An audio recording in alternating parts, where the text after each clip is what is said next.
দেখুন কি সুন্দর একটা ফেনা হচ্ছে দেখুন। নমস্কার বন্ধুরা, শম্পা কিচেন উইথ ভিলেজ ফুডে আপনাদেরকে স্বাগত। প্রতিদিনের মতন আবারও চলে এসেছি। আজকেও একটা মজাদার রেসিপি আপনাদের সঙ্গে শেয়ার করব, যেটা কিন্তু ছোট থেকে বড় আমরা সবাই পছন্দ করে থাকি। আর অনেকের কি হয়, যাদের হাই ব্লাড প্রেশার আছে তারা কিন্তু আমরা কফিটা সচরাচর খেতে পারি না, কারণ তার মধ্যে অনেক রকম মিষ্টিযুক্ত ভাব একটা থাকে, সেই জন্য। আর বাড়িতে যেটা বানাবো আজকে খুব সহজে, দেখুন এই যে কাবলি ছোলাটা নিয়েছি। কাবলি ছোলাটাকে আমি আগে থেকে ভালো করে একটু ধুয়ে পরিষ্কার, যেহেতু বাজার থেকে নিয়ে আসা হয় সেই জন্য এটা ধুয়ে পরিষ্কার করে আমি রোদের মধ্যে শুকিয়ে রেখেছিলাম। আর দেখুন কতটা খটখটেভাবে শুকিয়ে রেখেছি, আওয়াজটা শুনে আপনারা বুঝতেই পারছেন। আর একদম কিন্তু ভিজিয়ে রাখবেন না, ভিজিয়ে রাখলে কি হবে, কাবলি ছোলাটা ফুলে যাবে, তখন কিন্তু আর শুকাতে অনেকটাই দেরি হয়ে যাবে। একদম ভিজাবেন না, সঙ্গে সঙ্গে জলে ধুয়ে তারপর রোদের মধ্যে শুকিয়ে নেবেন। একদম খটখটে করে শুকিয়ে নেবেন, তাহলে পাউডারটা করতে অনেকটাই সুবিধা হবে। আজকে এই কাবলি ছোলা দিয়ে কফি পাউডার বানাবো, একদম যাতে সবাই আমরা খেতে পারি। আর অনেক সময় কি হয়, বাজার থেকে কফি পাউডারটা অনেকই দাম হয়, চড়া দামে কিন্তু কিনে এনে খাওয়ার সামর্থ্য হয় না। এটা খেলে শরীর কোনো রকম ক্ষতিও হবে না, যেহেতু কাবলি ছোলার মধ্যে অনেক রকম ভিটামিন পুষ্টি থাকে, সেই জন্য। তাহলে চলুন আমি কিভাবে বানাই আপনারা দেখতে থাকুন, আশা করি সবার ভালো লাগবে। ভালো লাগলে তো চ্যানেলটা সাবস্ক্রাইব করে রাখবেন, আর লাইক দিতে তো একদমই ভুলবেন না। আর ফেসবুক পেজ থেকে দেখে থাকলে ফেসবুক পেজটাও ফলো করে রাখবেন। তাহলে চলুন আমি এগুলো বানিয়ে নিই। উনুনটা আগে ধরিয়ে নেব। দেখুন উনুনটা আমার ধরানো হয়ে গেছে, এরপর কড়াইটা চাপিয়ে দিচ্ছি। দেখুন কড়াইটা গরম হয়ে গেছে, আমি কাবলি ছোলাগুলো দিয়ে দিচ্ছি। এরপর ভালো করে কিন্তু আমি নাড়তে থাকবো।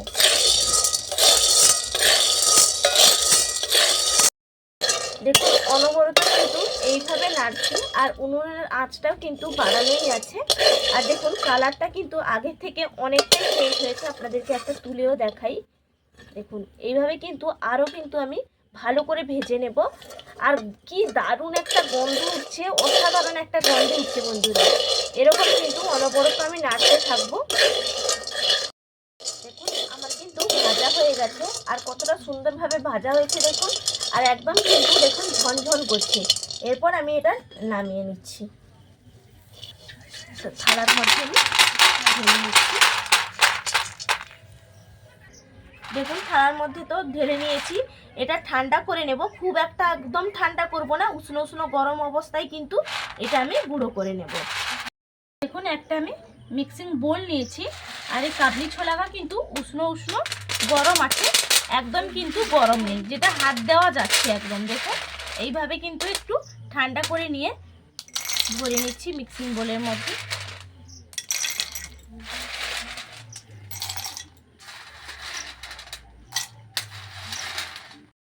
আমি ভরে নিয়েছি বোলের মধ্যে, এরপর ঢাকা চাপাটা লাগিয়ে নিচ্ছি, গুঁড়িয়ে নেব। সেট করে নিয়েছি।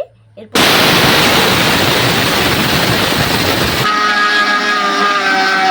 দেখুন গুঁড়িয়ে নিয়েছি, আর কি দারুণ একটা গন্ধ উঠছে।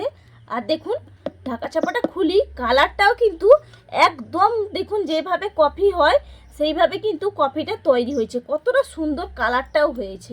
এরপর আমি এটা নামিয়ে নিচ্ছি। থালা একটা নিয়েছি, আর নিয়েছি যে বড় চালুনিটা, আর দেখুন নিয়েছি যে কফি পাউডারটা যে গুঁড়ো করে নিলাম, এটা কিন্তু একটু চালিয়ে নেব, যাতে দলাদার ভাব একটুও না থাকে।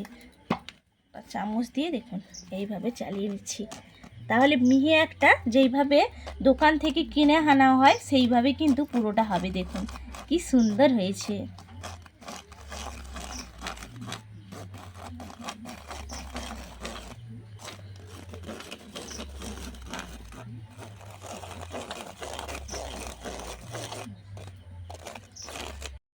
চালিয়ে নিয়েছি, আর ওপরে যে দলাদার ভাবগুলো আছে এগুলো কিন্তু আর নেব না। ওটা তো একদম রেডি হয়ে গেছে। আর দেখুন একটা কাঁচের বয়াম নিয়েছি, কাঁচের বয়ামের মধ্যে আমি ভরে রাখবো। দেখুন এখানে কতটাই তৈরি হয়েছে, বয়ামে ভরেও অনেকটাই কিন্তু বেশি হয়ে যাবে দেখুন। আর এখানে ওজনে কিন্তু মোট আমার ছিল 250 গ্রাম কাবলি ছোলা ছিল, আর কতটা পাউডার তৈরি হয়ে গেল দেখুন।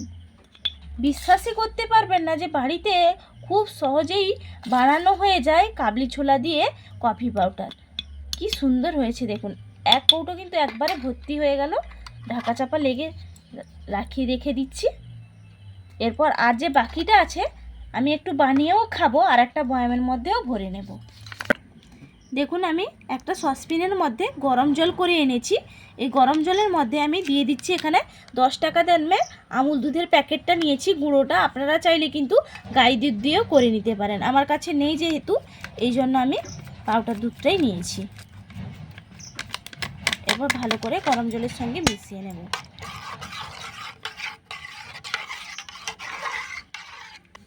দেখুন একটা কাপ প্লেট নিয়েছি, আর দুধটা তো ঘুটে নিয়েছি। এর মধ্যে আমি দেখুন নিয়ে নিচ্ছি এখান থেকে কফি পাউডার 1 চামচ নিয়ে নেব। 1 চামচও লাগবে না, হাফ চামচ মতো নেব। এরপর নিয়ে নিচ্ছি কাপের মধ্যে, আর নিয়ে নেব পরিমাপ অনুযায়ী চিনি, যে যেরকম মিষ্টিটা খাবেন। এরপর দেখুন দুধটা যে গরম করে ঘুটে রেখেছিলাম, এই দুধটা আমি এর মধ্যে ঢেলে নেব।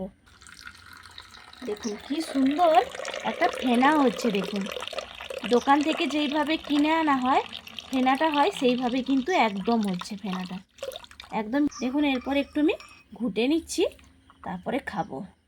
খেয়ে দেখি কেমন স্বাদ হয়েছে। এখন তো গরম, দারুণ লাগছে খেতে কিন্তু বন্ধুরা। আপনারাও এইভাবে অবশ্যই একবার ট্রাই করে দেখবেন, বাড়িতে খুবই সুন্দর লাগে খেতে।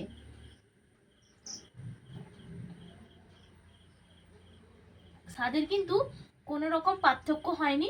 আপনারা বাড়িতে বানাবেন, তারপর কমেন্ট করে একবারও জানাতে কিন্তু ভুলবেন না। আশা করি সবারই ভালো লাগবে, সবাই কিন্তু অনেকটাই উপকৃত হবেন। বাজার থেকে আর চড়া দামে কিনে আনতে হবে না, অনেকটাই বাড়িতে বানিয়ে ফেলবেন, অনেক দিন সংরক্ষণ করে কিন্তু রাখতে পারবেন আর খেতে পারবেন। আর সবাই ভালো থাকবেন, সুস্থ থাকবেন। আবার আপনাদের সঙ্গে আমার পরের ভিডিওতে দেখা হবে বন্ধুরা। তাহলে আজকের মতন এখানেই শেষ করছি। টাটা।